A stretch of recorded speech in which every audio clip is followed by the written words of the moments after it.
الرحیم۔ رمضان کا چاند دیکھتے ہوئے یہ عمل کریں، پورا سال کے رزق کا بندوبست ہو جائے گا۔ میرے پیارے دوستو، آج میں آپ کو بہترین عمل یہ بتا رہا ہوں کہ آپ کے ہاں رزق کبھی ختم نہیں ہوگا۔ یہ موقع رمضان کا چاند دیکھنے کے موقع پر ہی ملتا ہے۔ اگر آپ کے رزق میں کمی ہے، آپ کی دکان نہیں چل رہی ہے، آپ کا کاروبار نہیں چل رہا، تو اس موقع پر اپنا کرنا یہ ہے کہ رمضان المبارک کا چاند دیکھتے ہی آپ نے دعا مانگنی ہے، اور اس کے بعد آپ نے ایک آیت کریمہ پڑھنی ہے جو کہ نیچے دی گئی ہے۔ تو آپ نے اللہ تعالیٰ سے دعا مانگنی ہے، آیات کریمہ 313 مرتبہ پڑھنی ہے۔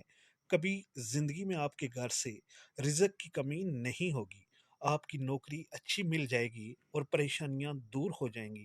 بہت ہی بہترین عمل ہے، آپ نے ضرور کرنا ہے اور دعاؤں میں یاد رکھنا ہے، اور چینل کو بھی سبسکرائب ضرور کرنا ہے۔ دعا ہے: سبحان اللہ والحمد للہ ولا الہ الا اللہ واللہ اکبر۔ یہ 313 مرتبہ آپ نے پڑھنا ہے اور رب تعالیٰ سے دعا مانگنی ہے۔ انشاءاللہ آپ کے رزق میں وسعت ہوگی،